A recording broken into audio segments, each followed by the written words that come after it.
Good afternoon, it's the Bloke here, and we're going to talk about quite a range of different ideas today. So, um, first things first, none of this is advice. You make your own investment decisions, and nothing that I talk about in this video is intended as advice. Having said all of that, let's get started. So, what are we going to talk about today? Right. Well, good question. I've written quite a lot. um, so what I wanted to start with was to, in fact, let me make that a bit bigger. What I wanted to start with was to just give everybody an update on the Bloke picks for 26. So these, oh, hang on, my head's in the way.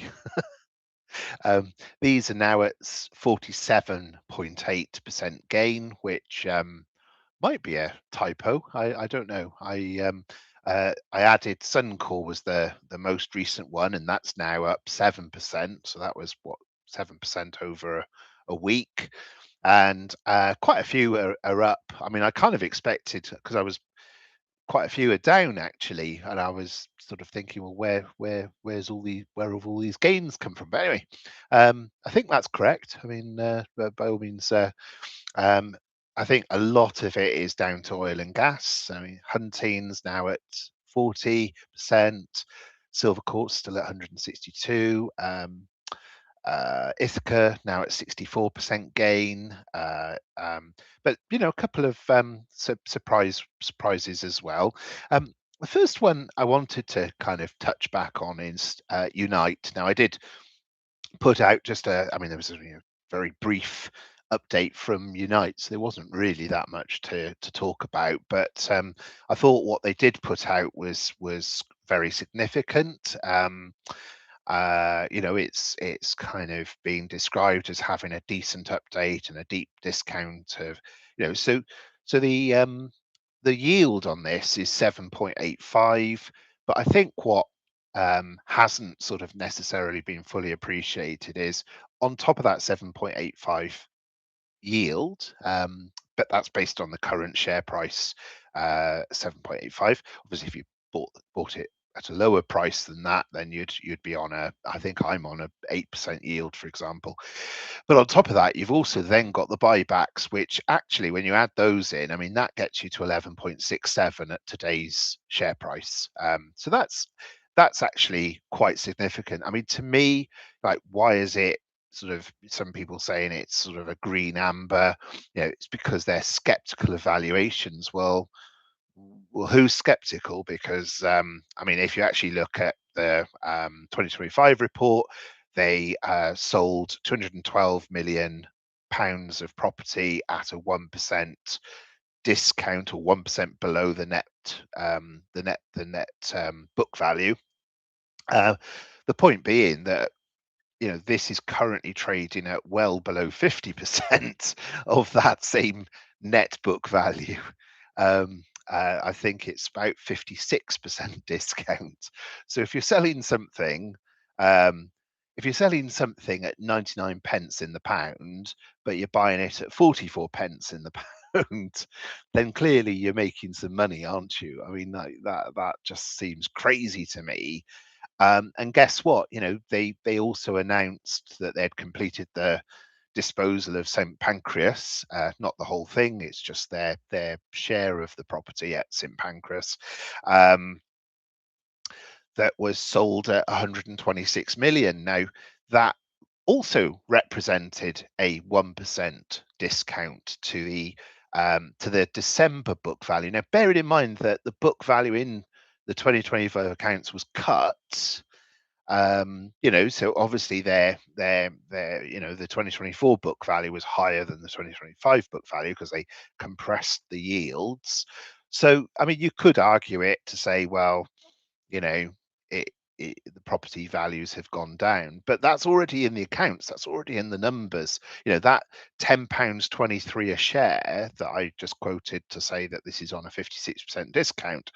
That 10.23 includes the discount in 2025. So that December 2025 book value, when I saw that, I thought, well, there's further evidence, and that's a big chunk of money as well. Obviously, 126 million, um, which is substantial. Historically, when they made disposals in prior years, back in 2024, 2023, 2022, if you go back, they've never sold their properties at a discount.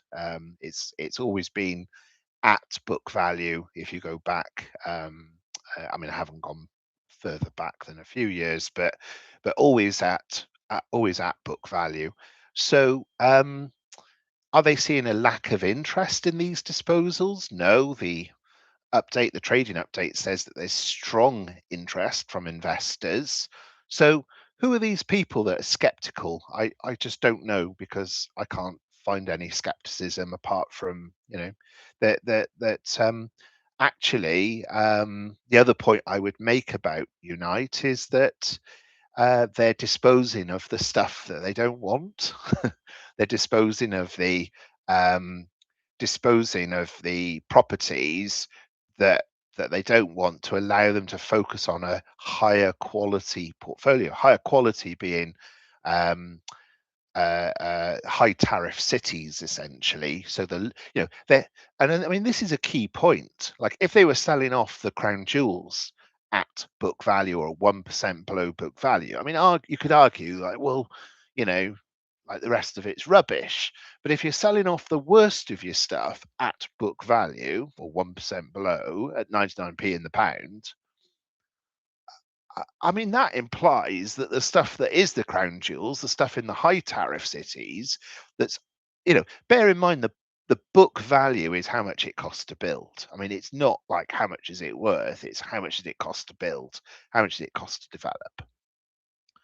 I mean, it's highly likely. I mean, I don't know this categorically, but it's highly likely that if you're selling the stuff off in, Sheffield, let's say, or in London, in St Pancras, if you're selling that stuff off, the stuff that you've got in Stratford, London, or the stuff that you've got in Oxford, or the stuff that you've got in Bristol, or the stuff that you've, like, in the high tariff cities of, where number of students are increasing, I mean, it's very likely that the book value understates the value of the remaining properties, is the point that I'm kind of making there. And none of that is reflected in the share price. None of that is reflected in the results. I mean, no wonder they're buying back shares, because that's what I would be doing. I'd almost sort of say, look, folks, sorry, I'm going to can you 8% dividend, and I'm just going to buy back 11.5% of all the shares, because I'm buying them at 44p in the pound, but I'm meanwhile selling the properties that make up that valuation at 99p in the pound. But I can buy back the shares, sort of, with the proceeds, I can buy back even more shares. I mean, it's, you couldn't make this stuff up. So I'd also point out that there's other things to be happy about. That direct lets in the AGM statement were 25% of all bookings, whereas a year ago they were 22% of all bookings. So that implies that the level of direct bookings is about 12.5% higher than a year ago. I mean, none of that is in the share price. The fact that they're able to get higher amounts of direct bookings. Now, that's partly because the nominations are lower. The nominations being that universities will reserve a chunk of. But the point is, the university nominations are always at a discount, always at about 20% less revenue per room.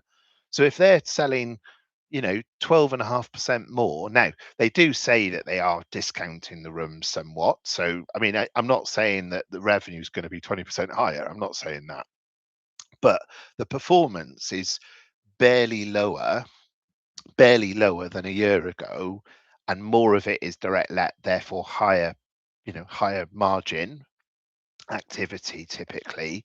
Um, and that they say that they're on track, and that UCAS say that the number of students, the number of international students, the only students that are lower are the mature students, but that's sort of, was it 3,000 fewer, 57,000, so 3,000 fewer versus last year.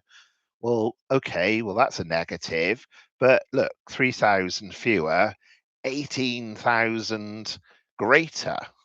So this negative, like, that is sort of a fraction of international. It's a fraction of 18-year-olds.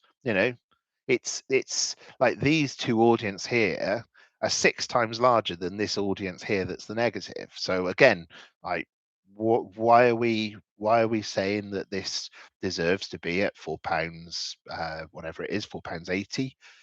Makes no sense to me. That's my opinion.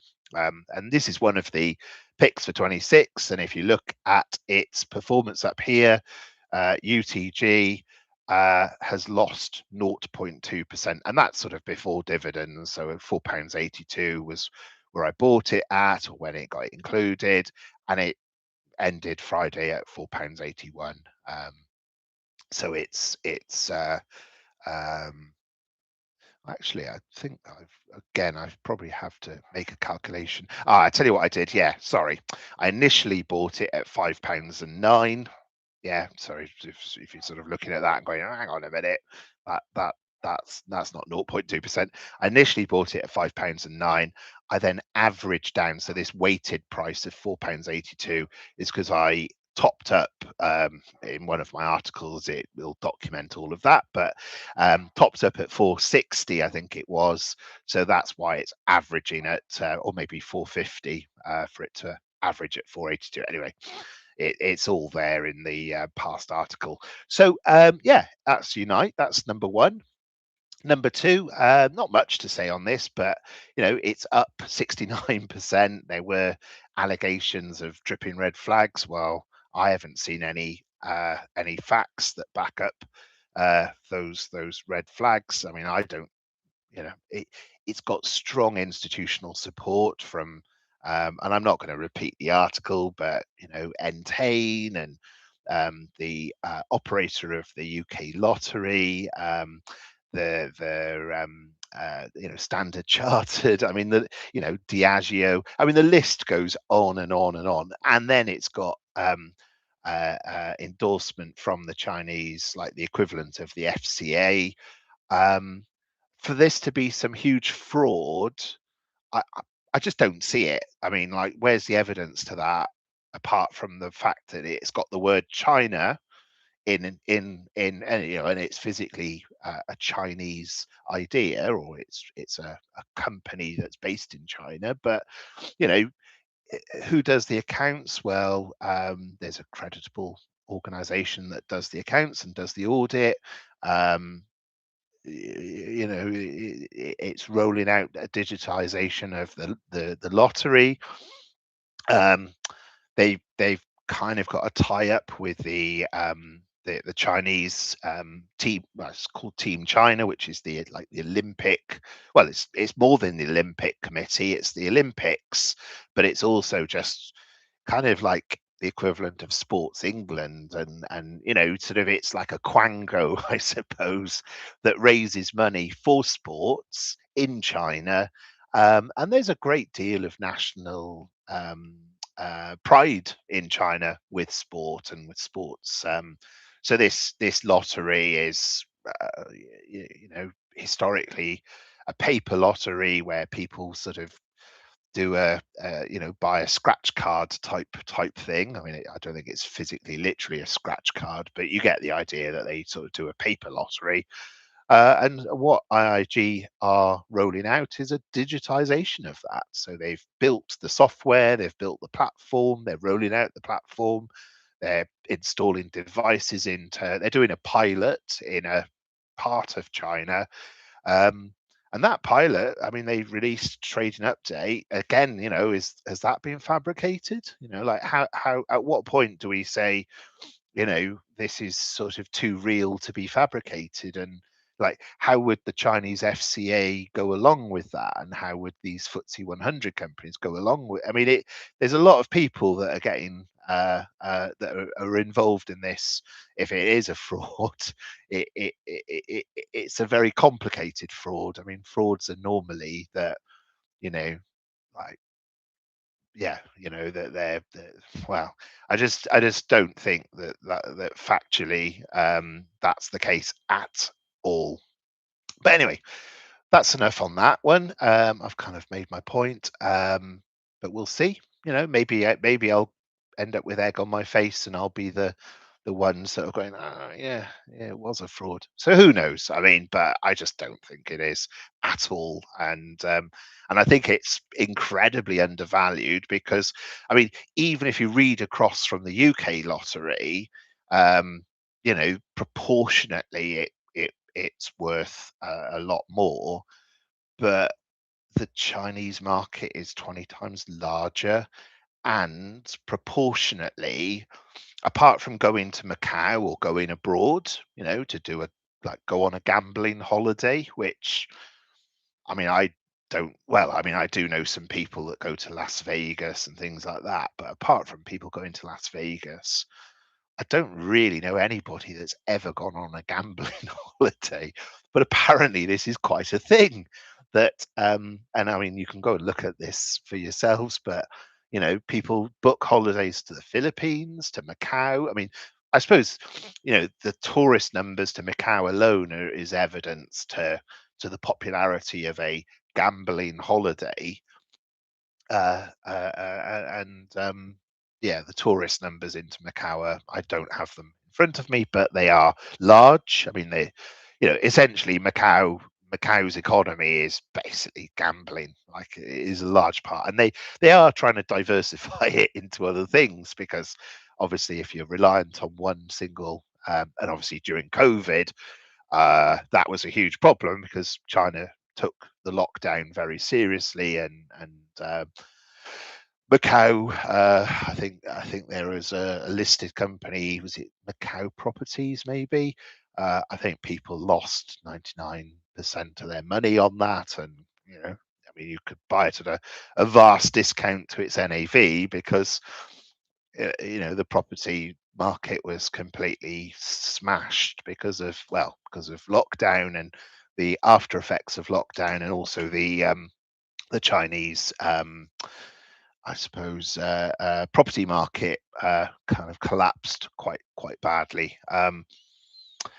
But yeah, I mean, the point I was going to make was that the incidents, or the if you look at markets like Thailand or Vietnam, or other places in Asia that have got a strong ethnic Chinese population, and even if you go, I mean, and this isn't intended to be insulting or anything else. I'm just speaking facts here.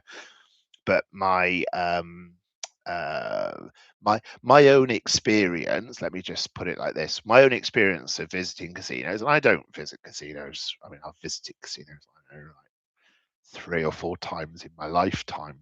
So I mean, this is just a very esoteric experience. But when I went to those casinos on those occasions, there were a lot of Chinese-looking people, ethnic Chinese people, in those casinos, in a place that was predominantly white British population.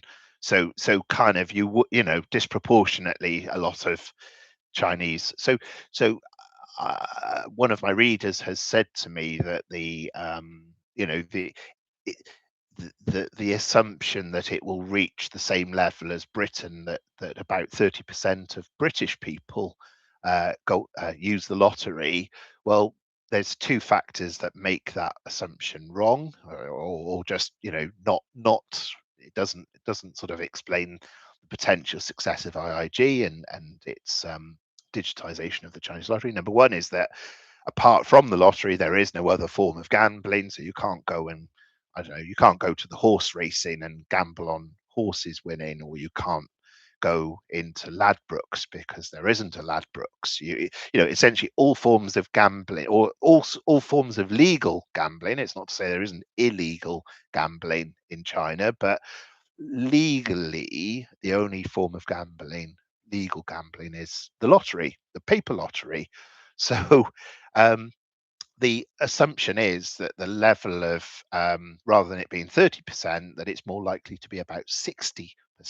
And if it's 60% of 1.3 billion people, 1.4 billion people even, no, 1.3 billion people, that's a lot of people.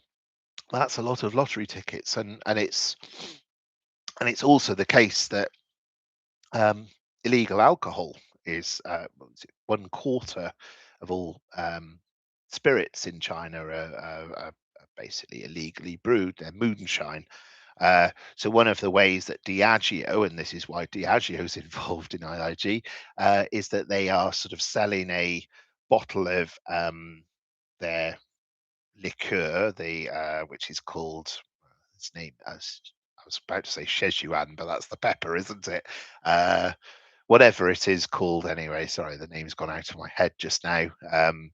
Not because I've been drinking it, but because I've just can't remember the name of it. But this Chinese liquor that Diageo produce, they're selling a lottery ticket, which is a way of, you know, ensuring that it's genuine. It's like having one of those holograms or something, rather than having a hologram that, you know, sort of proves that your bottle of alcohol is genuine, and you sell a lottery ticket because, you know, what are you going to do? You can't fake a lottery ticket when IIG provide and sell the only lottery in China. So it's cryptographically signed and all the rest of it.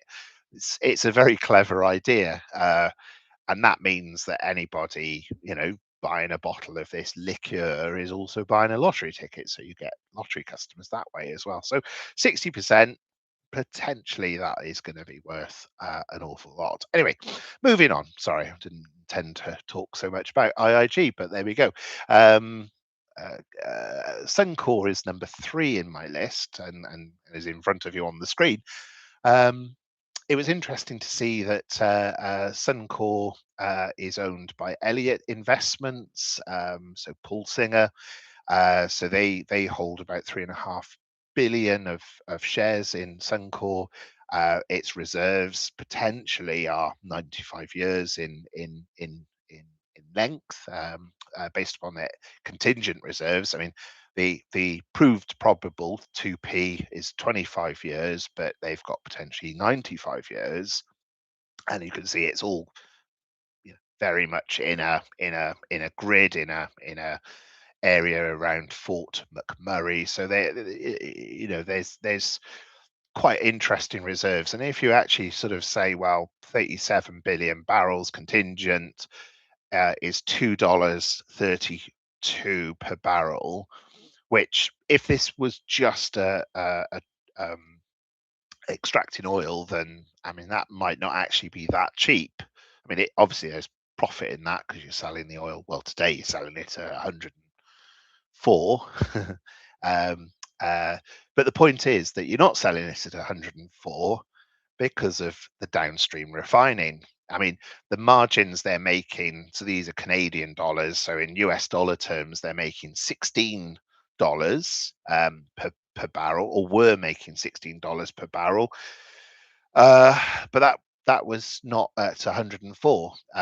You know, that was that. I mean, 104 in terms of crude oil.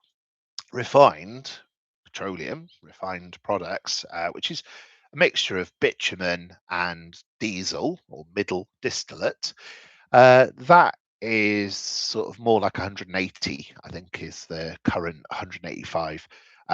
Will it go up? Will it go down? Yeah, it could. Long term, it'll go down, I imagine, but at the moment, diesel could go to 300. So you know, its profit currently, or historically, was 16 a barrel. Could go much higher, much higher. And in fact, just looking at some proof points around that. So this research firm KLAR, I don't know if that's how you pronounce it, but let's call it Kipler, is talking about a structural deficit for diesel. And there's a bit of, basically in the very short term, there's bearishness because of, they're running down supplies essentially, but stronger further out. Essentially, there's a structural deficit for diesel and middle distillates. So all good news for SUNCOR. This was interesting. I thought aircraft movements, we're starting to see a destruction of demand. So that is aircraft movements out of Frankfurt Airport. Although interestingly, China, the level of aircraft movements is going up. I thought that was very interesting. China has got a lot of diesel refining capability. So even though they don't have oil, they have to import oil. Nevertheless, they do have a lot of refining capability. And again, we're seeing evidence there that China is not unduly affected by the Straits of Hormuz problem. And in fact, this week I saw that dozens of Chinese ships or ships heading to China are going past. In other words, both blockades, the Iranian blockade and the US blockade, are not blockading the Chinese, which I thought was interesting. And the Chinese have been accumulating vast storage. I think the Chinese added something like 1 billion barrels of storage. Or maybe I'm exaggerating that. I think it is 1 billion that they added in 2025. So they've got a very, very large buffer because they're paranoid about not having oil, by being reliant on oil. So that I thought was interesting. And so far so good with SUNCOR. It's up 7%, as I said. I did get the market cap. To be fair, I was using ShareScope, and I just relied upon the market cap in ShareScope. I'm going to look it up now actually, because maybe I misread it. So SUNCOR on the Canadian. It is showing as 110. So maybe I just made a mistake. I don't know, but or maybe I looked at the American one and I don't know. I conflated it as being the Canadian one. Anyway, it is showing as 110 or 111 Canadian, 110 Canadian billion Canadian dollars. Okay, anyway, moving on to corn. So SUNCOR is a beneficiary not only for the sale of oil and sale of middle distillates of diesel, but also for the sale of sulfur. And sulfur, if we go and look at, so whilst oil, crude or Brent oil is 109, I think WTI 105. The other thing I would call out is sulfur, which if I can find it, let's do that. So sulfur is up nearly 10% since I last looked at this. I think I wrote about it in the SUNCOR article, and it was 7,000, or I think I said $1,000 US dollars a ton, and there's 7 renminbi to a dollar, 7 to 1. So 7,600 Chinese renminbi is about 11. That's just shy of $1,100 a ton. So it's gone up 10% in the past week. Could it go higher still? I mean, I was sort of saying, I'm assuming transport costs and production costs of 350 to melt down the mountains of let's just chuck a picture up. It's there we go. Here we go. SUNCOR. There we go. So yeah, what we're talking about are these mountains of yellow, which is basically solidified sulfur, pure sulfur, that they were previously, back when sulfur was down here at what, 2000, or in fact, let's go back 5 years, back here when it was what, 600, 1000, so at these prices, there's no point transporting or selling the sulfur. You just lose money. I don't precisely know that 350 is the cost. I mean, that probably covers quite a lot of transportation costs and all the other costs involved in processing and selling sulfur, but that's the going rate. So at this price here, I mean, SUNCOR are going to be making plenty plenty of margin on selling sulfur, and as you can see in this little picture, they've got a lot of it. That's the SUNCOR. That's one of SUNCOR's facilities. They've got lots of facilities. They actually produce 0.8 million tons, 800,000 tons of sulfur a year. So, I mean, if you've got, I don't know, 5 years worth, I mean, or 10 years worth, I mean, you've got like between 4 and 8 million tons in these mountains, in these stockpiles. I mean, you can sort of see these are sort of, you can sort of see where there that chimney. I mean, that's like several hundred meters high, and couple of miles across. So there's millions and millions of tons of the stuff that they can sell. And this is essential for sulfuric acid. Sulfuric acid is used as I talk about it in this article here. Sulfuric acid, as you can see here, it's used as a fertilizer pathway, it's used as a petrochemical pathway. If you don't have fertilizer, well, you then have a nutrient deficiency. You also have a lack of solvents. You also have crop pesticide production affected. So all of these things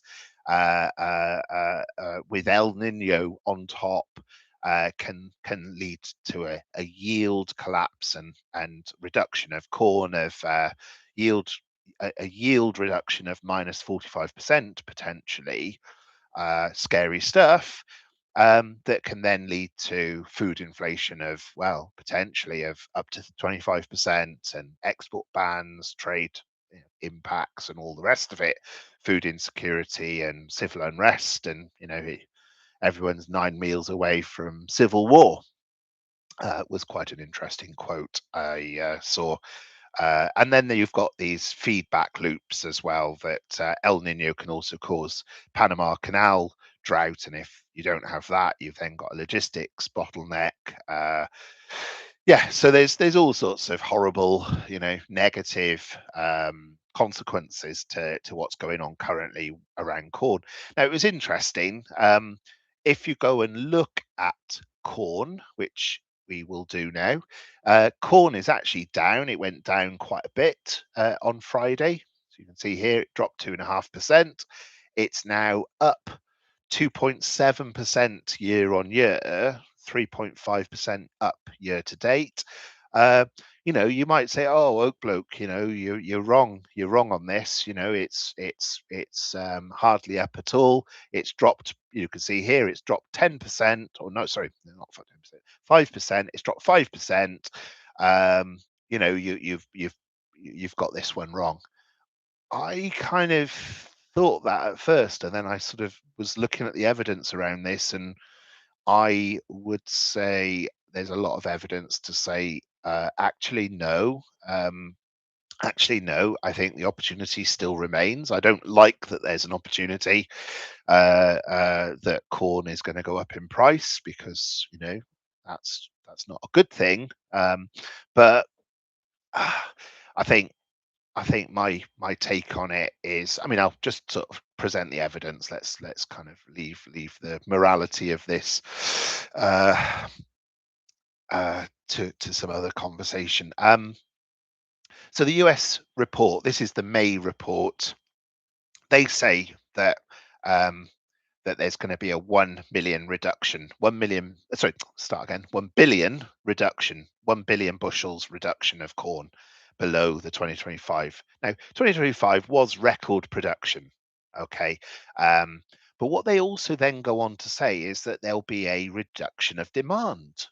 Demand will reduce. So because demand will reduce substantially, um, they'll the end point for stocks will be lower, but not significantly lower. It's kind of not a problem. And this is the US. What USDA stands for. USDA is, let me just check this up. Department of Agriculture, of course it is. Yeah, so the Department of Agriculture basically has reported nothing to see here, nothing to worry about. And what they also talk about is the World Agricultural Supply and Demand Estimates, WASD, I think they call it. And according to WASD, so this is the international perspective, again, sort of, more or less nothing to see here. And this is I think I put this in the article. If I haven't, then I'll do that now here, so you can kind of just yeah, let's pop a hyperlink. I do try and evidence these things rather than just say things. I think evidence is important. Anyway, yeah, they talk about the demand will substantially drop. Now, there's a couple of things to say. I mean, we've just looked at the price of oil, and the price of oil is at 105. Above $85, ethanol becomes very profitable for ethanol producers. And ethanol, well, can be produced from sugar, but also can be and is substantially produced from corn. So it's interesting that we're told that demand will drop for corn, yet why would it when ethanol is all of a sudden highly profitable at 105? You're going to get substitution of ethanol. You just are. Ethanol producers will work overtime to produce ethanol because it's profitable to do so, and substitution. Leaving aside that there's also um, moves afoot to substitute, to increase the amount of biofuels, and that's a worldwide thing. That's not in any particular country, but even in the US, they mix. There's a mixture of ethanol in gasoline, as they call it, or petrol to the rest of us. Um, we're also told that US exports will drop. Now, I thought that was interesting because this week I also saw Jameson Greer in his little chats with the Chinese. One of the news items that came out of it was that they've agreed double-digit billion annual purchases of US farm products, including corn. So exports are going to drop, but imports by the Chinese, uh, uh, and we don't have specifics of like how much corn has been agreed in all of this, but corn is definitely one of the products inside that double-digit billion additional purchase by the Chinese from the Americans. So I just this idea of reduced demand, I don't buy it. Don't buy it for ethanol. I don't buy it for exports because that's not what I'm reading. Um, let's talk about supply. Kipler tell us that many corn growers, with urea prices rising, many US corn growers are considering to apply less fertilizer in efforts to manage profitability. Our current analysis suggests this could see the national corn yield drop below the trend line. The fertilizer constraint is a real headwind that the market has not fully priced in. Now, these guys are sort of experts at this kind of stuff. They are one of the research houses, and that's what their view of it is. I'll come on to this next little bit that you may be reading there, though weather conditions remain the most influential factor regarding yield potential. But let's sort of look at some other evidence.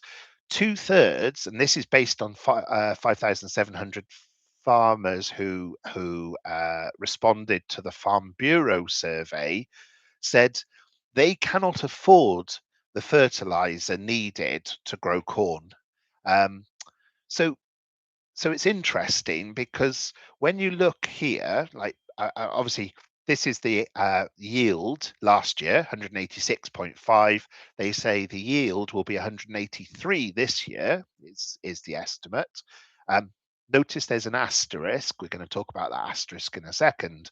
The yield back 2 years ago was 179. So we're saying, or not we, the USDA are saying that the yield will be about 3% higher than 2 years ago, leaving aside this one, will be about 3% higher this coming year. So what's currently growing, that was planted a month ago, that is growing as we speak, or as you listen and I speak, uh, that is going to increase by about 3%.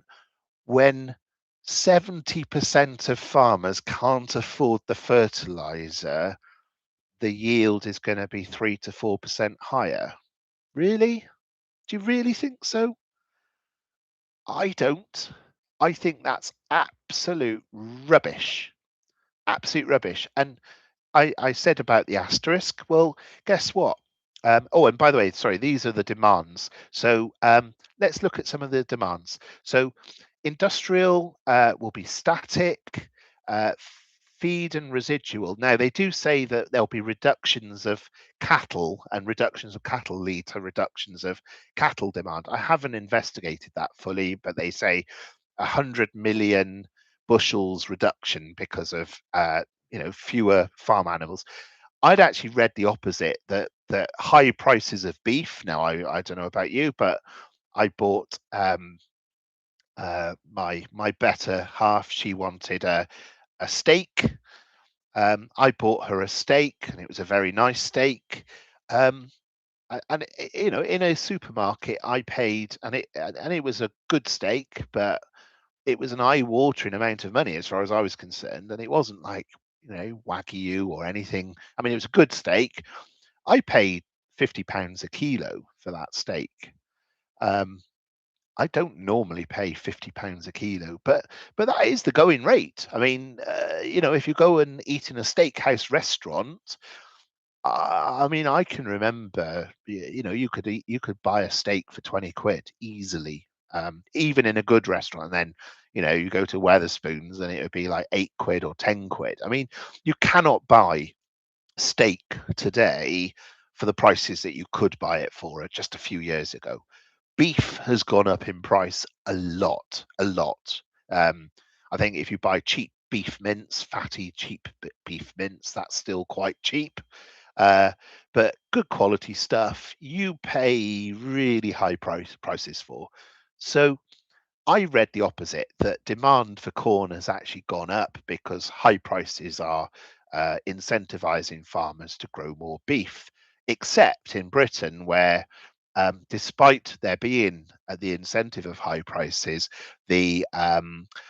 all the things that are going on to attack farmers and farming has meant that farmers have not responded to the high prices because of the difficulty in selling beef to the EU, all the various costs involved in farming, and just the lack of people going into farming. That the average age of farmers in the UK is, I think, 68. If I'm not mistaken, the average age is 68. Um, I know quite a number of farmers who are in their 70s and 80s. I don't know huge numbers of farmers, but those that I do know are well advanced in years, and they just keep going. I mean, I cannot believe that they do, but they do. They're tough, tough, tough, tough, tough guys. So anyway, is that demand gonna just drop by 100 million bushels? I don't think so, but they do. But they do also then sort of say things like ethanol. The ethanol will be static. Really? What? when oil is at $105 a barrel and ethanol last year, oil was, I mean, come on, folks, oil was at 60. Ethanol was on its knees and ethanol was losing money. They're now making money and they're not going to produce any more ethanol, or they're not going to demand any more corn. I just think that number there is complete garbage. I mean, how can you, with a straight face, tell me that demand will be untouched despite it's now being like boom time for ethanol producers? So yeah, look, this is just full of errors and holes as far as I'm concerned. Nowhere in this report, oops, uh, if I type in El Nino, no entries of El Nino. I, like, I was like, no, you're kidding me, right? There's no mention of El Nino. Nothing. I mean, is it because I've missed off the little tilde or no? No, I even thought that might be the case. So they literally do not mention it. Like, what? But that's a huge factor. Like, what? What? Why would you not mention it? I was quite surprised by that. Um, and of course, yeah, eagle-eyed readers will have. Well, I sort of just told you what to look for, so I spoilt your surprise. So whether or not you're eagle-eyed, you will know that I said earlier on, weather conditions remain the most influential factor regarding yield potential. Well, guess what? El Nino is forecast to be severe, and El Nino is forecast to affect the US, China, Brazil, Argentina negatively in 2026. Now, it hasn't happened yet. It's still the case that sea temperatures in the Pacific, which is where El Nino, I think, originates from, and you get an El Nino effect because of um, warming and cooling of the Pacific, and it changes weather patterns. So it's due to happen, and it's forecast to happen. It's not happening. So will we get away with it? Perhaps.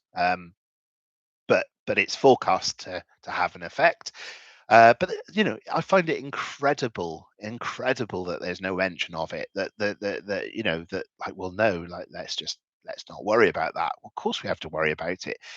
If it happens, and there's every chance to think that it will, is that only going to affect the production by 3.5 bushels per acre?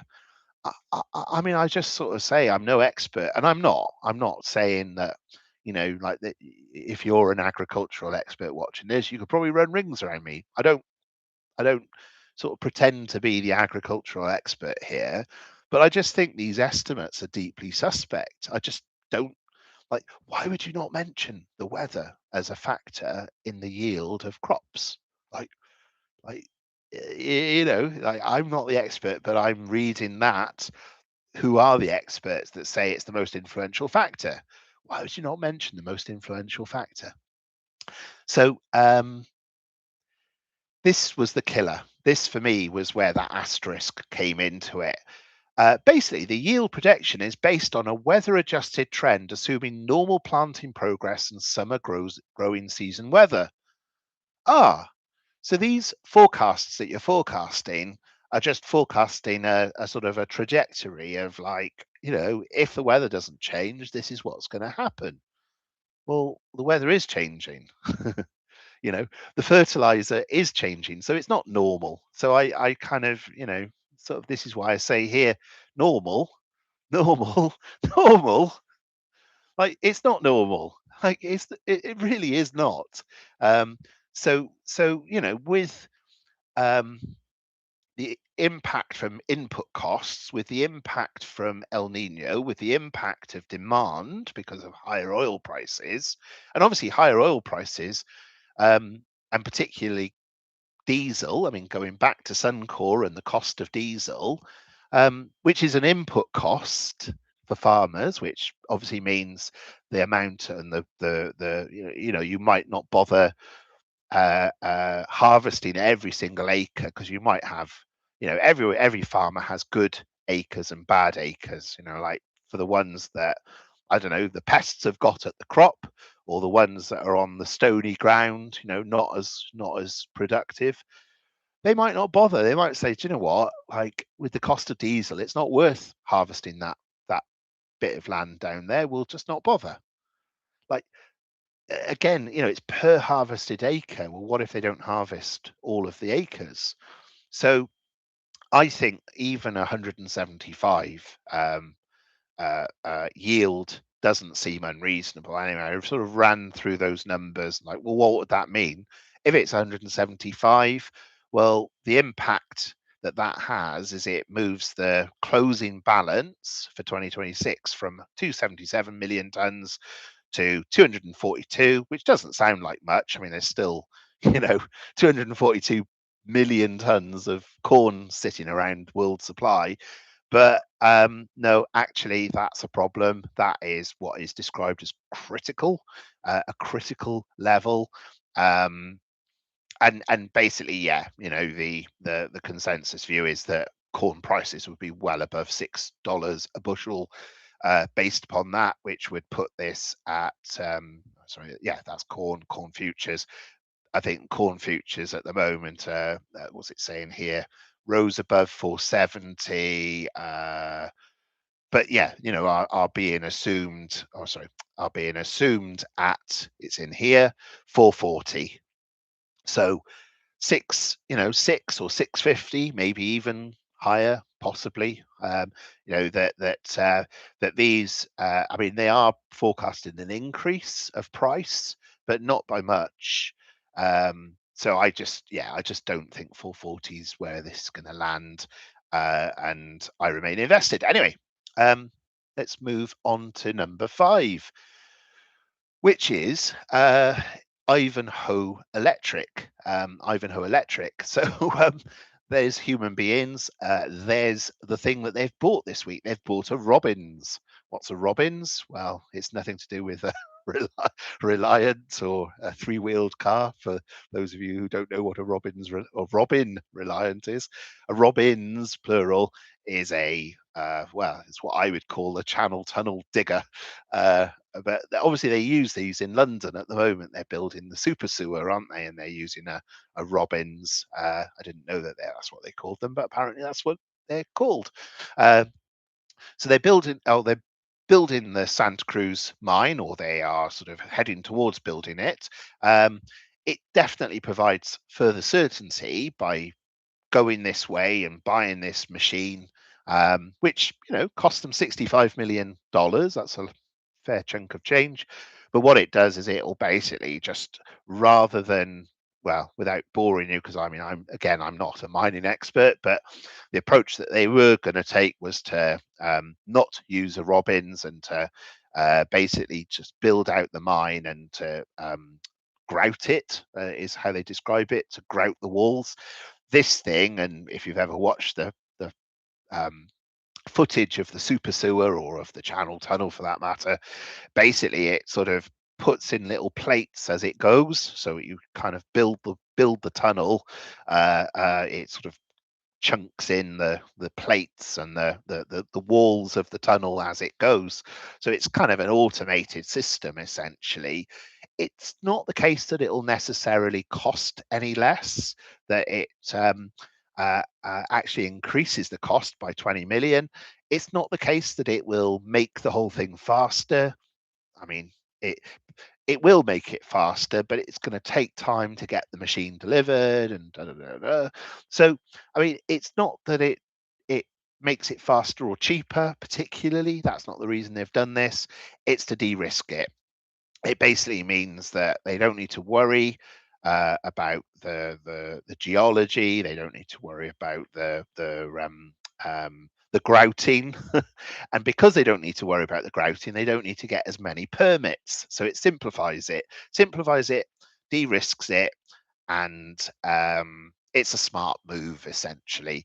So this is the sequence of events now for the Santa Cruz mine of Ivanhoe Electric. That they've still got to do the definitive feasibility study, the bankable one.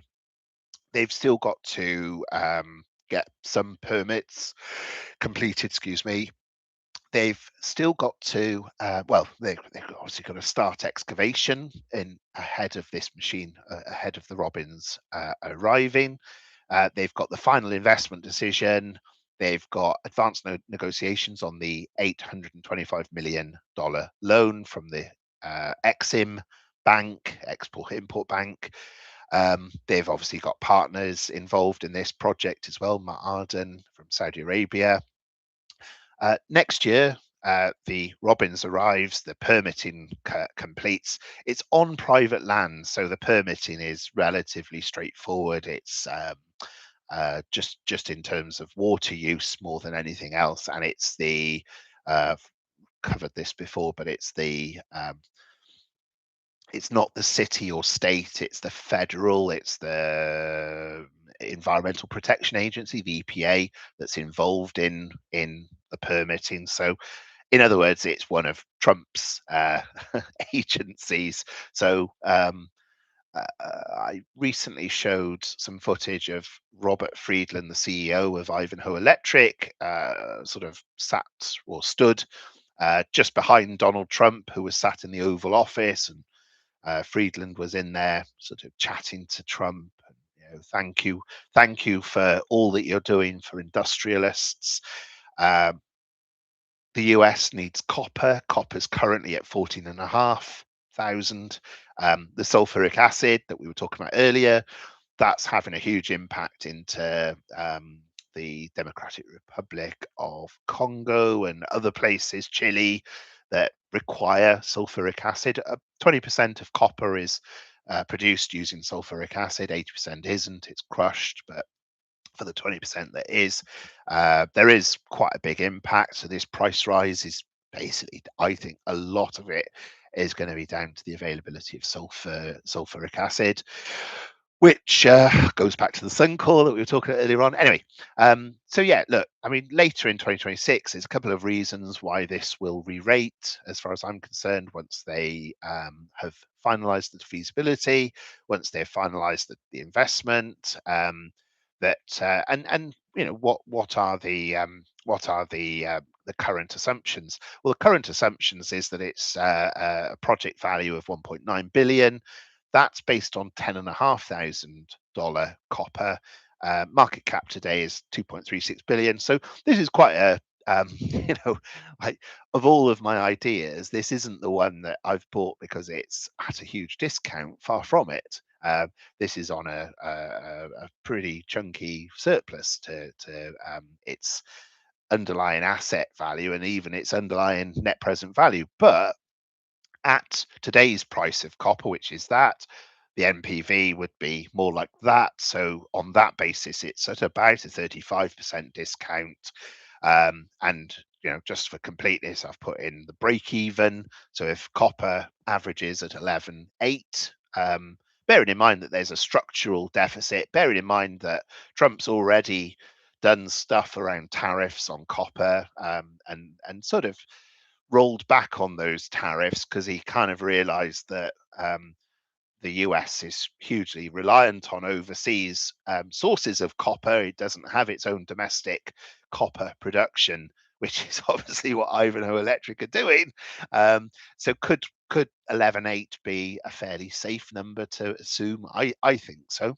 And the thing is that none of that kind of puts any value on the technology. So they are currently working with BHP. They're currently working with SQM, which is a huge Chilean lithium and copper miner, huge Chilean company, and Ma'aden, which again is a huge Saudi Arabian company. So they're basically working, and I mean particularly SQM, for example. There's a lot of copper, as probably you know, in Chile, but the copper that they've got is very deep, and it's underneath. You have to forgive my geology here, but it's like crusty, impermeable crust, salt crusted rock. It's not easy rock to drill through. Is the non-technical version of the geology or the typical geology. So you've got places like the Atacama desert that potentially have vast amounts of copper in it, but not easily accessible, not cheap to drill, not cheap to drilling down hundreds of meters through the rock of Chile is so if these guys can kind of go drill there, they drill, they blind drill and make a discovery. I mean, it is an if, like it hasn't happened yet definitively, but if they can find a huge, I mean, bearing in mind the guy that owns or the CEO of Ivanhoe Electric, he's the guy that found the place in Thunder Bay with the cobalt. Name goes out of my head, but he's made some major discoveries in his lifetime. I mean, he is an impressive guy that's done impressive things. He's the guru of mining, Robert Friedland. I mean, go and look it up and find out that for yourself. But yeah, he's made some amazing discoveries. And yeah, so can he do it again using technology? We'll see. But I think if they do prove that out, I mean, that market cap kind of almost puts the mine in for free, or if the mine goes at then the technology's in there for free. So you kind of, that's why it's at a discount, is that there's no value to the technology as far as that goes. Next is oil. So I've kind of said oil be the judge in a prior article, so I'm saying it again. All of these ideas are up substantially because of oil being at 105 WTI and 109 Brent. But I just wanted to sort of call out there are people, and I mean, there's a green chicken on the internet that you probably have watched, and I've watched, that says, well, supply is going to increase dramatically. The shortfall will be reversed.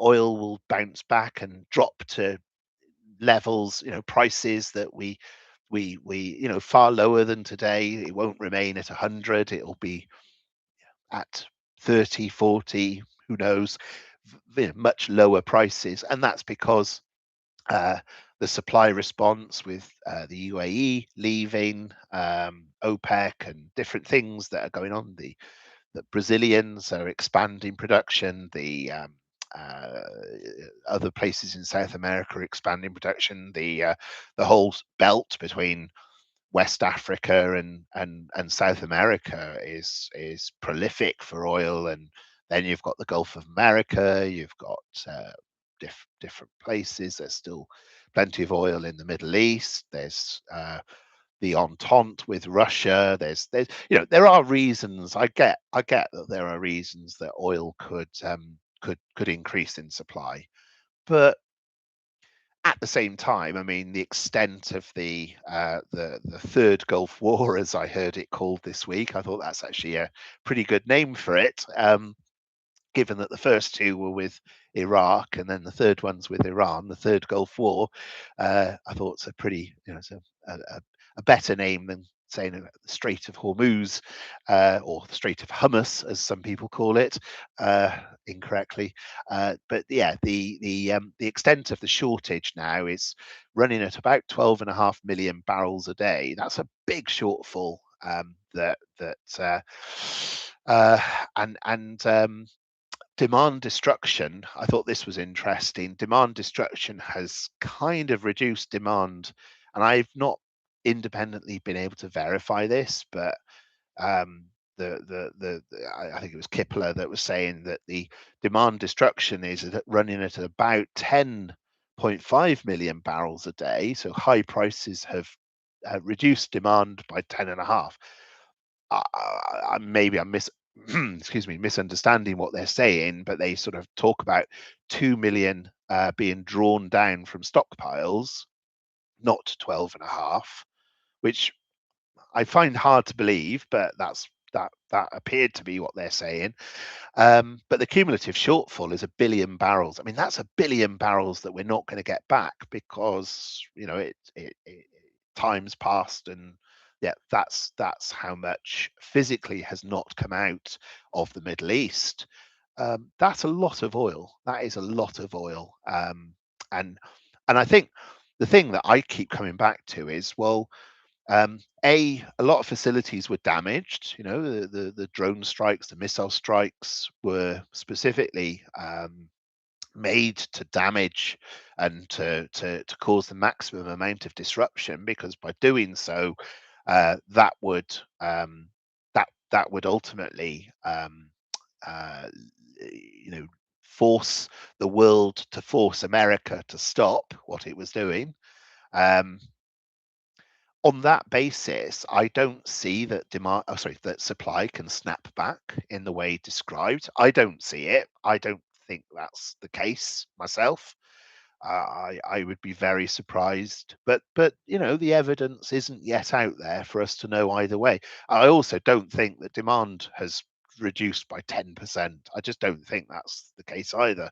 I um, I think demand is much more inelastic than that. That that yeah, the demand fundamentally is growing, not shrinking. So we'll see. But yeah, these are all um, up quite a bit. I'm continuing to hold because I believe that they will go higher. I don't think we're out of the woods yet. I think, in fact, because we are, or whether we're drawing down 2 million or 12 million, the point is the same, that we are living off stockpiles. And whilst, yes, I mean, there's well, not continual, but there are multiple occasions when we're saying, oh yes, we're near to an agreement. So far, no agreement has happened, and I don't know. I wonder whether, I mean, hopefully we will see an agreement and it will all blow over and the third Gulf War will end. Um, but I think continuing to hold oil companies, I just don't think that we're going to see some you know, vastly lower oil price. I think oil prices are now, these prices are baked in and will be for quite a while, is my opinion. I just don't think it's that simple. Obviously, I have positioned into ideas like SUNCOR, where even if the upstream, the crude oil supply increases, it's the downstream which won't be able to respond as quickly, and as in the way. I would also point out that despite Suncor and other ideas obviously have gone up in price, well, as you see, those have all gone up in price 50, 60%. It's still the case that oil and gas as a ratio of the S&P 500 is 2.9% of the S&P 500. Back in 1980, it hit 29%, 10 times more. Like, for me, either tech companies need to go down in price or oil companies need to go up in price. I suspect, knowing what I know about tech companies, that they are still highly profitable and continually growing, that they're not going to dramatically reduce in price. They might go down a bit. I obviously don't, you know, apart from things like IIG as tech companies and Ivanhoe Electric as a tech company, I don't hold, you know, none of my picks are G7, Mag 7, not G7, Mag 7. You know, I was tempted actually with Alphabet. I do think Alphabet of them all would probably be the one I'd go for if I had to pick one of them. But I've just found value elsewhere and thought, no, I'm not gonna. Um, so I do think oil will go up higher, and further from where we are today, and that's evidenced on every time I look at you know, any of the picks for 26 or the ones in 2025 or 2024.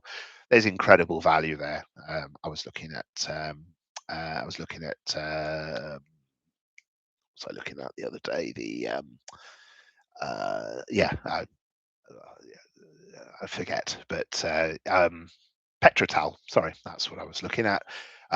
Petrotal, you know, with current prices, obviously they've had issues with water, they've had issues with transportation. I mean, they've been in all sorts of problems with you know, and with low prices. But at current prices, that is an incredibly cheap um, company to hold, and it hasn't really re-rated in the same way that others have. So one of the picks for 26 that I closed was Grand Tierra GTE.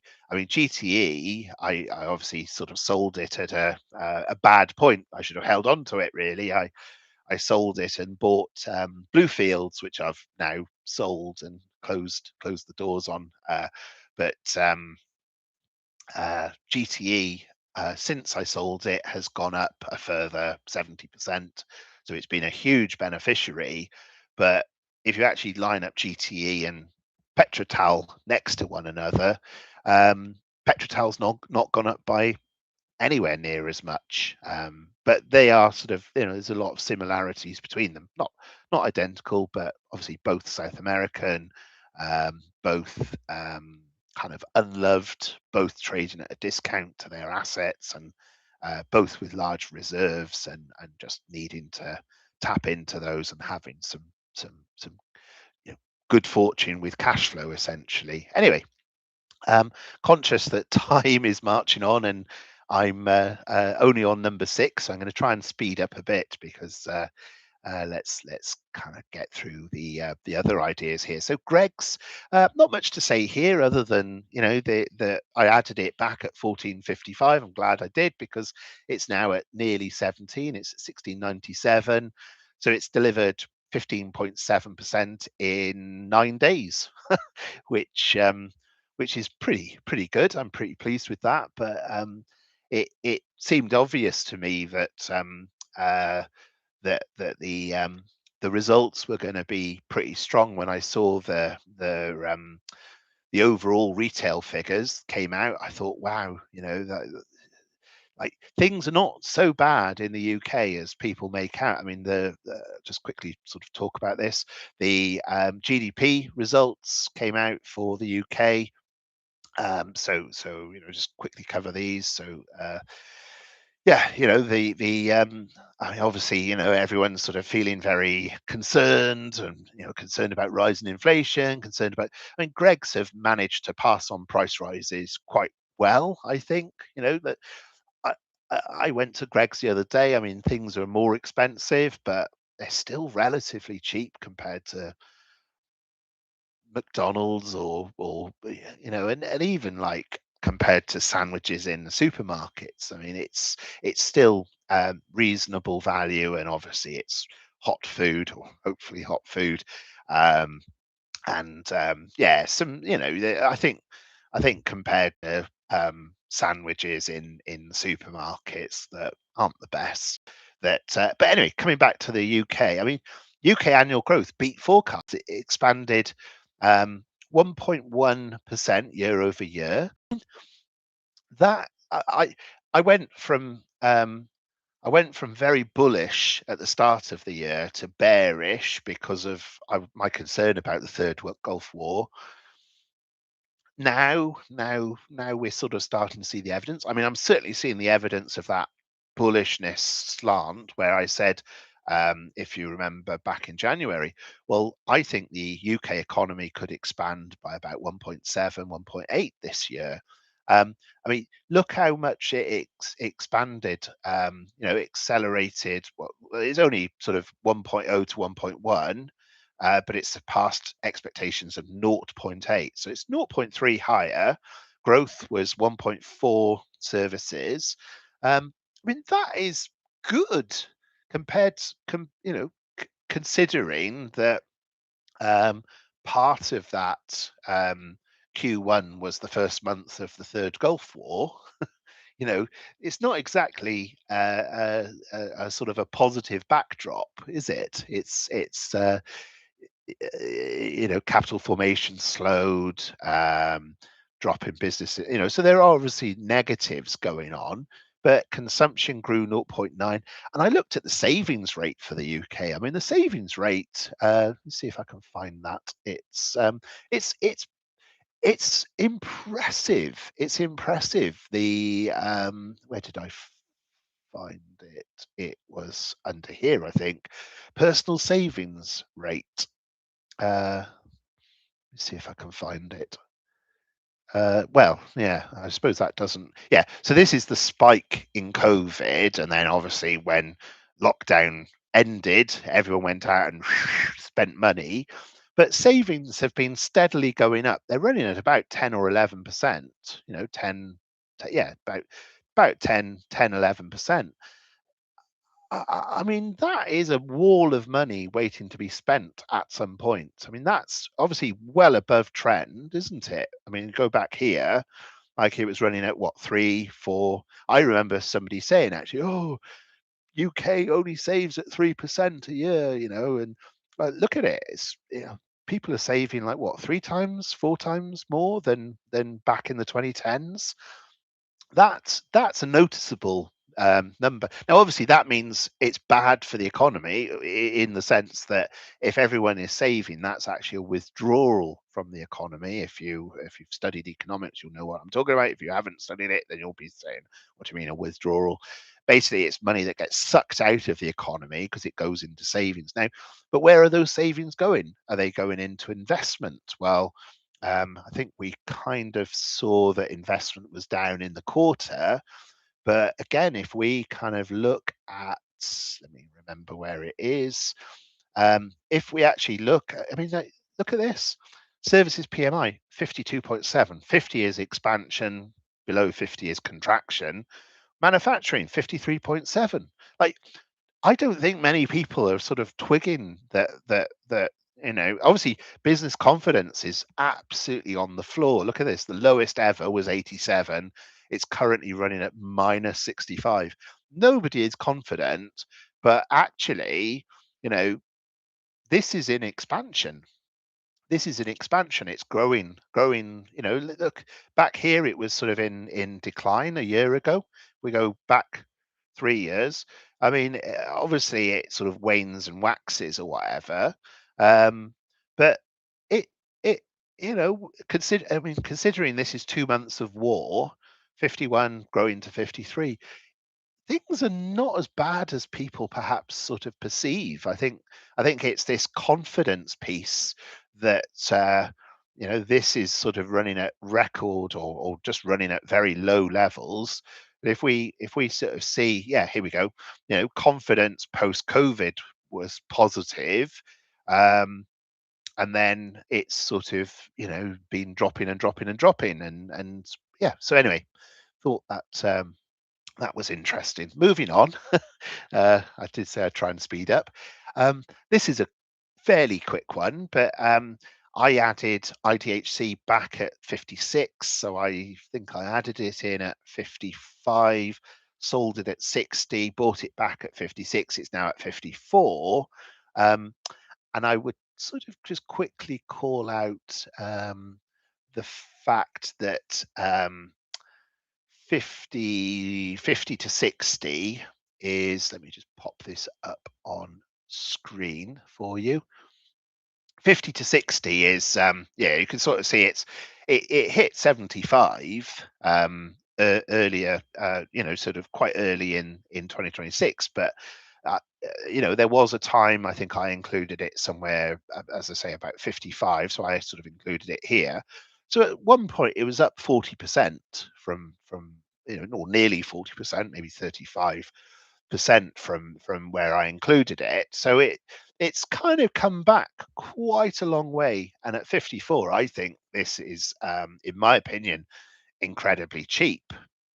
Obviously, it's running at a loss compared to the price I added it back in at the picks for 26. But these are the full year results. I wrote about those in this article here. So so you can just sort of read that for yourself, and I've written about it a number of times. But you know, there's quite a few things I'd called out about how this is like the Bupa of Egypt and Saudi Arabia. That you know, the EBITDA growth in Egypt, which is its main, up 58%. This, I mean, obviously that's showing as down 62, but actually that's up. If you see, if you know, it went from a 9 million loss to a 3 million loss. That's not a reduction of EBITDA, that's an improvement of EBITDA. So I think they've actually made a mistake there by saying that's minus 62. I'd say that was a plus 62, actually, because it's a reduction of loss. Growth in Jordan, obviously much less. But yeah, I mean, what I would sort of point out is, yeah, you can read that in your own time, is this. So, yeah, and a big thank you to the Wizard of Windsor who introduced me to IDHC, because I wouldn't have kind of known about it but for him. But yeah, I basically thought I'm going to go away and see if I can find a similar company to IDHC and compare it against that. So I found Dr. Lal, which is a listed in the US, but it's an Indian. So it's not Egypt, it's India. But is Egypt and India a good comparison? Yes, pretty much.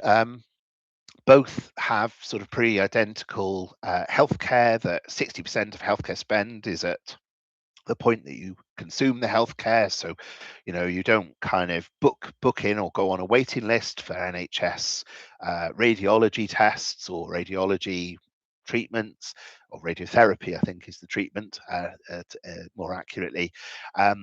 So similar, that it's pretty much private healthcare for the majority. Both operate a hub and spoke. Both have a mega lab. Both have, India and Egypt have rapidly expanding population, a booming middle class. And obviously, you make your own mind up about the truth of that, but I know that the middle class is booming in India. Yeah, there's extremes of wealth, and it's the same in Egypt. I mean, there is a booming middle class in Egypt as well.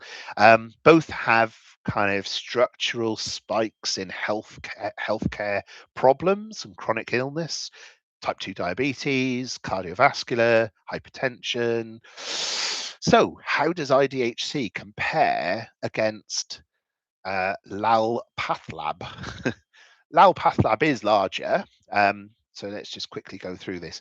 About, well, you can see that I've done percentages here. So IDHC does sort of less than half the number of tests, a third of the patients. Revenue per patient is 8% lower. Revenue per test is actually a lot lower, 38% lower than India. They do 50% more tests. So that should be 47%. Sorry, not 147. I made a mistake there. Anyway, the revenue is 28% of the revenue of India, of Dr. Lal. Net profit is a quarter. I mean, you can sort of see this for yourself. But anyway, I took the key one here is that you could buy IDHC for $340 million. This would cost you $2.79 billion. So you can buy IDHC for 12% of the price of Dr. Lal, but you can essentially get double the profit, double the revenue. Actually, no, sorry, triple the profit. Oh, sorry, no, double the profit, but triple the cash flow, nearly triple the EBITDA. So, for every dollar that you invest into IGHC, you get nearly 10 cents of EBITDA per share, whereas here it's about 3.3 cents of EBITDA per share. So a huge disparity in performance, in price. And Dr. Lal, this Dr. Lal company, Lal Pathlab, it's owned by the Lal family, by the way. If you're wondering why it's called Lal, it's quite similar in some ways. There's no involvement from Elliott, from Paul Singer, whereas there is with IDHC. So Paul Singer famously buys undervalued companies, and this is no slouch when you compare it. I mean, these guys are growing their revenue double digits, patients by 5%, samples by 10%, so tests by 10%. Not sure what a swash fit contribution might be, but anyway, yeah, so sort of similar, really, dynamics of growth, and so on. So is IDHC undervalued? Too right, and there's the evidence. Okay, almost there with the video. And by the way, if any of you have questions, you can pop those in the chat. And I can't guarantee I can answer anything, but I can only try. I just wanted to call this out, and it's just something I did for a bit of fun, and I was actually very in. Oh, sorry. What am I talking about here? Oh yeah, sorry, yeah. This was yeah. I just included this about ShareScope. So yeah, if you like this, what I've done here, basically I just dropped the data out of ShareScope. So I went in and basically took the portfolio, exported it, and then I had to do all the coloring manually. I used conditional formatting to do that. But obviously this is a very busy screen that you're seeing here, but just wanted to call a couple of things out. So these are all the picks for 26, and there's profiles. So this is the target price. So for example, Ithaca, so you can probably not make out hardly anything of this, but Ithaca is like 17%. Its current share price is 17% above the consensus broker guesses. Whereas, say, for example, over here, Jubilee and MPAC, the target prices are 101% and 116% higher than today's share price. Ivanhoe Electric, interestingly, I sort of said it was, in my opinion, at a discount. It seems the broker guesses agree with that statement, and the target price for Ivanhoe Electric is 150% higher. So deepest green is the most positive, red is the most negative, and it's just interesting. Like for me, it was interesting. I don't know, you might find this terribly, terribly boring. And by the way, I did strip out a couple of them. Like corn isn't in here. I think I might have taken out. Yeah, I mean, like because corn just. Oh, and yeah, I took out a couple where like because of what the nature of what they are, like corn for example, it doesn't have free cash flow, it doesn't have, net like it's pointless putting it in there because there's nothing, like there's no comparison figures really. So I've removed corn out of this list, and I think I might have removed another one as well, but and I did include, or mistakenly include, Sabre Insurance. So Sabre Insurance was another one that I called time on, but even that was interesting actually, because if we look in this list here, it's debt free. This 0% here is green, and 18% upside, and I think it was also assets to equity 2.8 times. And again, some of this requires some interpretation. I mean, if you've got a company that's got, for example, huge amounts of debt or whatever, and some of these numbers are meaningless, like Bailey Gifford China Fund, well, assets to equity 1 times, well, that's because it's, like it's not looking at the actual assets of the holdings, it's looking at the assets of the fund that it is investing in those assets. So yeah, like East Star, like some of these numbers are going to be, and these are just raw numbers, I've not tweaked them or done anything, and obviously there are some where for whatever reason ShareScope don't give you the number. So for example, free cash flow growth, and this was a very interesting one actually. Free cash flow growth, SilverCore has grown its free cash flow by 567%. Other ones to call out: turnover at Jubilee. Now obviously this is probably like 0.1 million to 10 million or something like this, but it's grown its turnover by 1,500%. So there's some nice, this one I think particularly Alpha Min stands out for me as just, solid growth of everything. It green, green, green, green, green, lots and lots of green. Are there any in there that lots and lots of red? Well, SilverCore, lots and lots of red in terms of its valuation, but obviously it's you've got to sort of look at it in context to its growth, its future, and its EBIT margin down here 35.9. Alphamin, EBIT margin 44.2. Cash return on cash return on CROCI, cash return on something income. I'm trying to think what the C of that is. I probably should be able to find that if we went into financials here and then to this is where you can kind of get all of your numbers from.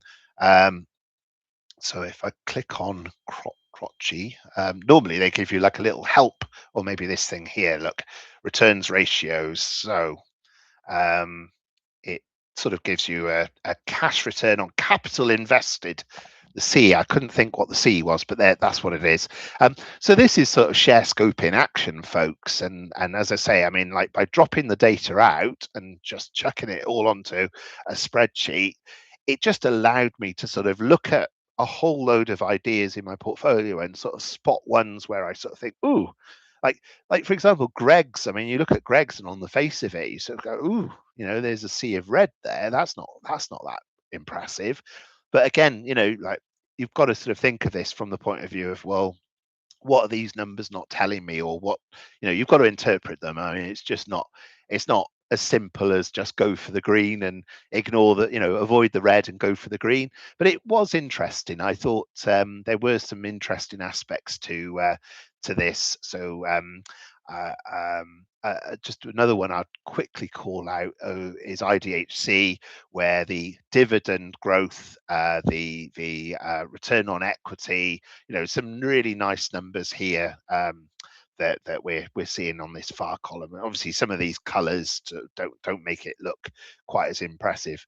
I just wanted to call out as well as, oh, by the way, share scope.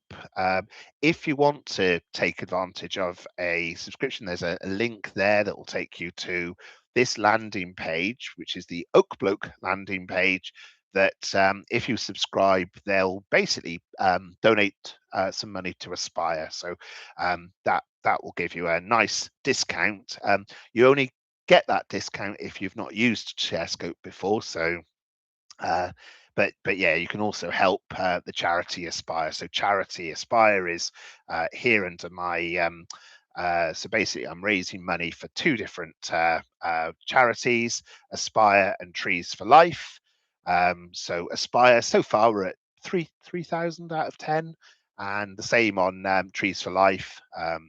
So when Just Giving decides to load its page, they go 3,200. So just wanted to do a big thank you to all the 67 people that have donated. So I don't charge any money for watching my videos. I don't charge any money for reading my articles. You can read, but basically just do the right thing and chuck some money in, give now, and just do that as a thank you. I really appreciate it. And 67 of you have. There's thousands that watch these things and read these things, but you can be one of those that make the difference, that stand proud. Only 31. I need more trees for life people, please, folks. So question that's come in: are you not in EasyJet? Yes, I am. I bought more EasyJet this week, as it happens. And that's an interesting one to be talking about, actually, when I'm saying oil and diesel and jet fuel are at very high levels and structurally are going to remain at high levels. Why on earth would I?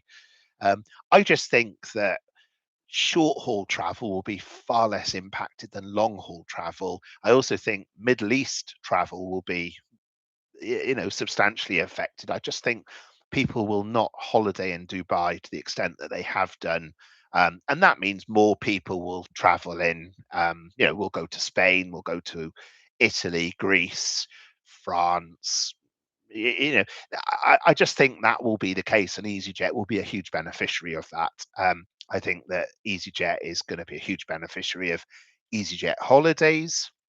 I think when you oh, and by the way, in their latest results, they're neck and neck now in terms of customer feedback, neck and neck with Jet2. So when people say, "Oh, Jet2 have such great customer service," well, statistically, they have equally as good customer service as EasyJet. So, and that's based on the customer feedback, the net promoter score, I think it is. The NPS score is equal for Jet2 and EasyJet. So yeah, I am in EasyJet, and it's just not one of my picks for 26. I kind of added in some extra ideas. I took some ideas out. I fully committed the funds, and I did think about adding EasyJet. Ultimately, I sort of said, um, yeah, I ultimately didn't include it for one reason or another. But would I include it? Mm, it is definitely a strong contender, and I hold it personally. But that's EasyJet. Anyway, we're almost at the end of the article, but Mello is another one I'd just call out. There's a next Mello is in London, 2nd and 3rd of June. You can get tickets, and they will donate to, as part of the ticket, they'll donate to if you use this code here, and then you also get a 25% discount as well. So it doesn't cost you anything to use my code versus using someone else's code. Doesn't benefit me, but it does benefit the charities that I'm supporting. So and that you're supporting. So thank you for supporting them. Last one I think was Pinewood. So Pinewood's an interesting one. So back in earlier this year, it was at £2.90. I included it. This is one of my 2024 picks. So it's been around for a while. The dividend that you got from Pinewood back in 2024, early 2024, was something like 75% of the share price. It was, I mean, and that's, you see this vertical drop here. That's not that anything bad happened. It's that everybody got like a huge tickle from the share price. So I think it was, I put £1,000 in, and then the dividend was 750, so I was left with 250 quid's worth of Pinewood, and then I added to it. Oh no, did I add to it? I can't remember that I did. I have got uncommitted funds, so if I haven't added to it, I should have added to it. But yeah, anyway, Pinewood being the last one here. So it dropped to £2.10. I mean, back here in, I think it was March, they did a profit warning, which was really just a customer delay. Actually, there's two ideas left to go, not just one. There's one after this. I did an 11th one. I'll tell you about that in a second. But anyway, valuation today is 308 million, £2.67. I mean, is that still great price? I think so. There was Apax partners that were looking to buy this at £5 a share. I mean, personally, what I did was, personally, I sold it at, I think it was at 4.95. It was like 1% below. It was 1% below the £5, and it was. I thought, you know what, like for 1%, like I'm going to wait for 1% upside. What if it doesn't happen? What if they pull out? What if something happens? Something did happen, and they did pull out. It dropped here. Where was it? Here, I think it dropped. It was at £4.95. It dropped. So I thought, you know what? I'm going to just sort of watch it, and then it kept dropping. So I think I bought some here, and then I've bought a lot more here. So yeah, I sort of took advantage of these drops. I don't think I caught it perfectly at the so I had some at this price here, which was about £2.80, I think, or £2.90. But for me, £2.90 was dead cheap. So averaging down, I think I'm in at about £2.45, something like that at the moment. So I'm in at a good price, and I'm in at a profit. But yeah, the results themselves were strong. Obviously, these are sort of double-digit growths that that all look good. But I think the bit that the market is missing, I mean, obviously the broker forecasts, broker guesses are that this is going to increase profits by 66% this year, 75 next year, and by 120% the year after is the forecasts. And the NAV will grow and so on. I think the bit that the market is missing is I mean, this is a deferral. It's not a cancellation. They just said, we got a lot of stuff going on, being curious and wanting to just make sure that I wasn't, getting blindsided. Basically, I looked at Marshall. So Marshall is part of Constellation Group, I think they are, if I'm not mistaken. Anyway, I looked at and sure enough, yes, they did have stuff going on and reasons that would explain them deferring the decision to go ahead. So delayed a few months, I can live with that personally. The fact that I can buy this at a much reduced price was a great reason to think that I could live with it. I mean, Marshalls are modernising their tech stack, so that kind of rang true. They are optimizing the sequencing, in their words, hence it being in speech marks, multiple complementary technology projects. So it all rang true, which I thought, yeah, okay, great. That's good. Anyway, and actually, yeah, it was interesting that it was the case that they were adding Chinese brands. I mean, you see quite a lot of these now that there's Chinese cars coming into the roads a lot more. You see these BYDs, you see JQs. I've seen. Can't say I've seen an Omoda or a Genesis or even a Geely, but keep looking. I'm sure they're there somewhere. But anyway, and some of these are not all in the UK. That there's some brands that are on the continent and not in the UK specifically. Anyway, I know that because I had a car hire of a Lincoln Go, which was Geely actually, Geely and Volvo. Geely owned 50%, Volvo owned 50%, and it was a beautiful car to drive. I would highly recommend it, and I was very sad that they don't sell it here because I'd probably buy one.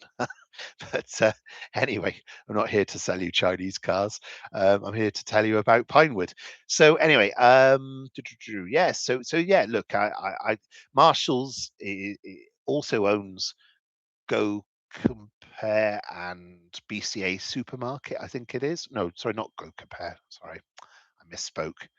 Uh, Future own Go Compare. That's another share for another time, which I wrote about this week. But anyway, they own We Buy Any Car was what I meant to say. They own so so currently they're rolling it out to Marshalls, not to We Buy Any Car and BCA, but those are sort of future pipeline potential. And it appeared that based upon the Constellation Brands CTO being involved in the press release, that she's looking at that from the point of view of the whole group. You would think, because it wasn't the CTO of Marshalls that released the press release to say there was a delay. So there's quite a few things to be kind of positive about. And yes, it does mean that Pinewood will have added resource, that they're sitting on a bench basically. But I think the underlying point here is that the orders are in the bag. And what I would say is the orders that are in the bags, these are signed contracted orders, which obviously, yes, customers can delay and, I suppose potentially cancel. But these are contracted orders that are not recognized because they haven't been delivered. With contracts, you've got to deliver contracts to recognize them. But I mean, these are equivalent to 191% of 2025's recurring revenue. So recurring revenue is 33 million. These are 64 million. And that's before they actually sell anything else. So when broker guesses are that profits are going to increase by 60%, 70%, 120%. I mean, the numbers are there right in front of you. So when people say, "Oh, I'm not sure about the value of this," well, what bit are you not sure about? Because that number, I mean, the forecast that they repeatedly are making is that they're going to be on EBIT profits of 65 million, I think it is. I mean, that's very strongly backed up by the fact that they've got, close on 100 million of contract income waiting to be delivered, that's coming. Anyway, on to my last one. This is genuinely the last one. And this is actually quite a long article, so I'm going to cover it briefly, but then you can read this when I release the written version of this. So Chrysler, I wrote about Chrysler here, Proceeds of Crime Act, so to speak. Obviously, no crime is actually being committed. I hasten to add, and this is just a play on words. I mean, just for the avoidance of any doubt. And these are little starlings, which again, is nothing to do with death or blackbirds or something, blackbirds baked in a pie or anything like that. It's just my silly sense of humor. But anyway, I'm not going to talk about Starling. That's for another time. I'm going to talk about Klarna. And I don't really talk about Klarna in this article very much. I think I just say, with Klarna listed, and Klarna here is valued at, where is it? It's there. It was valued at 143 million back in, this is December 2024. But December 2025, which is up here. Sorry, 31st of March 2026. You can see Klarna has plummeted by over 100 million to 41.8 million, and you go, oh no, I've lost 100 million. No wonder Chrysalis Investments has dropped in price. Well, let's kind of look at that a little bit, and let's kind of look at Klarna. So I do sort of mention Klarna here, and I say it's growing 28% a year, which is that number there. Transaction margin dollars, it's 28% a year. 3.4 million transactions a day, which I think was, where am I getting that from? I think it's that that's the transaction margin dollars. I think it was 3.4 is a billion. Yeah, it's where is it? Somewhere anyway. It is like a billion transactions a year, so 3.4 a day. Yeah, I suppose I do point out in here about the provision for credit losses. So they're recognizing credit losses where actual losses are far lower. So they're kind of assuming a loss that hasn't happened and won't happen, and they're not assuming the revenue that goes alongside that loss. They're booking the cost up front, but not booking the revenue up front. So there's accounting reasons why the drop or the reduction in profit is just like you've got to understand accountancy really to sort of understand why the numbers are poor, inverted commas, because they're not poor, they're actually really strong. It's just that when you strip out the effect of things, that you kind of see the underlying performance. Anyway, I talk about that a bit more in this article, and just even things like this, where the net income, this movement of 100 million, I mean, that is 10%. That's a 10% movement on a billion of revenue, to go from minus 99 to plus 1 million. I mean, you could look at that and go, oh, it's only made $1 million profit. That's crap. That's rubbish. But that's a 10% movement. That's a big movement in result that is kind of being missed. Look at this as well. Everyone knows it for buy now, pay later, and assumes it's a buy now, pay later. I mean, yes, was it about 3/4 of it is, 77% of it is buy now, pay later. But look how much it's not a buy now, pay later, and look at the growth rate of its fair financing. Now, look at this. The revenue has grown from $12 per customer per year to 52.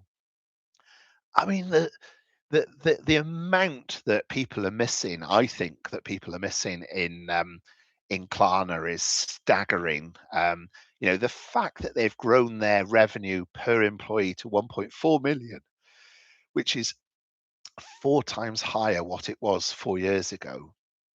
And then this is sort of where they're famous for having got rid of a whole load of people and replaced them with artificial intelligence. And they were the poster child for AI before ChatGPT came out. That Klarna sort of made this big thing about, we've removed 700 people that we would have otherwise had to put in customer services.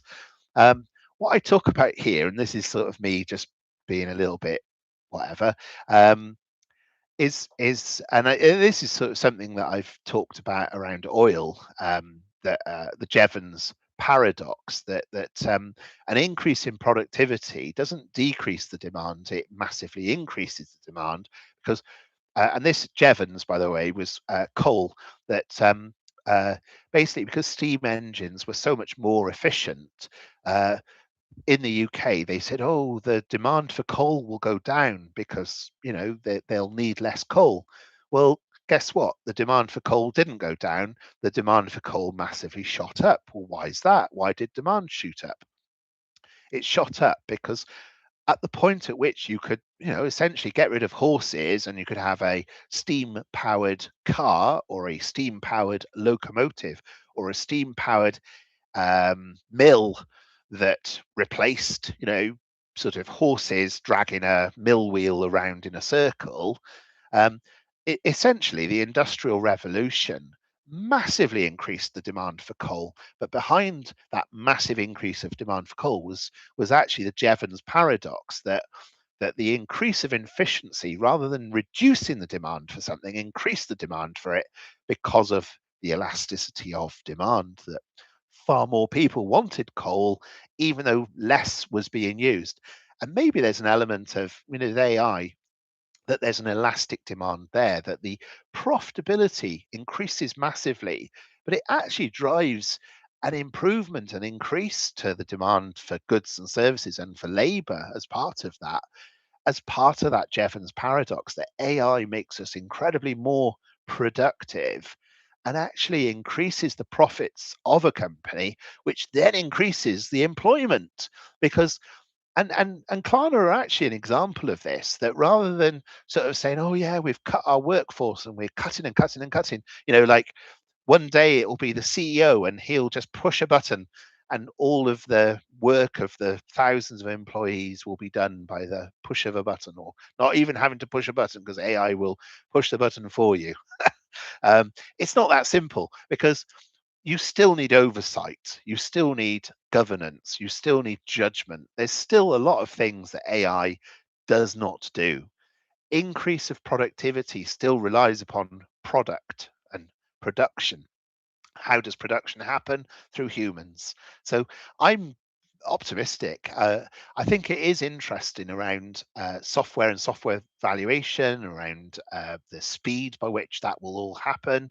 But I see it as not fundamentally a technology to worry about, and for valuations to be fundamentally affected by. That it's actually the opposite, that it will massively increase company profits. And I think Klarna are a good poster child to this. That you kind of see this history of, they increased people, they decreased people, but now they're increasing people again. I mean, to be fair, they aren't increasing them by a huge amount, but when you can make 1.4 million per employee revenue, are you not going to increase your number of people because you can make even more? So that's the Jevons paradox. And I think it's also the case that, when you look at the fact that they're a bank, when you look at the fact that they've got this very strong moat around the different payment, and even though that they are, uh, uh, they're winning large deals with, for example, here Lufthansa, Qatar, Uber. When you compare it, I mean, yes, if a firm is a buy now pay later peer to Klarna, and some people have said, well, a firm makes a higher margin and a firm, to be fair, do merchant sales as well. So there is sort of buy now pay later and a crossover, but. But yeah, when you look at the valuation, I mean, a firm is valued at 5 times sales. This one, a Klarna, is valued at 1.4. Um, the 11-time transaction frequency to a firm's 6. So there's quite, and then the fact that Klarna is registered as a bank in 26 different countries is a huge advantage, because a firm isn't, at all. So at its current 5.7 billion valuation, I just think like when it's growing as fast as it's growing, that it's completely misvalued in my opinion. And I would really recommend this video. This is an interview with the CEO of Klarna, and very interesting. I mean, some of the things that he talks about, the switching cost of SaaS, very interesting to hear his perspective. The revenue multiple, how to value software companies, very interesting. uh, Talking about his own experience of customer service and AI, um, talking about comparisons to Revolut, talking about number of people, 3,000 people. And he reckons he can stay at 3,000 people, just make them more productive. But as I say, I mean, I sort of think the Jevons paradox kicks in as well, and that it'll be interesting to see whether that genuinely does remain strictly at 3,000. And that's it. That's everything. That's the end of my stuff that I prepared. So I can't see any more questions. So I'm going to call it to an end. So thank you for watching. I really appreciate your likes. I can see that I've had a lot of likes already, but yeah, please do like, please do share, please do subscribe. You can subscribe to the Oak Bloke at theoakbloke.substack.com. Thank you for watching, and that's all for me. Cheerio for now. Cheerio.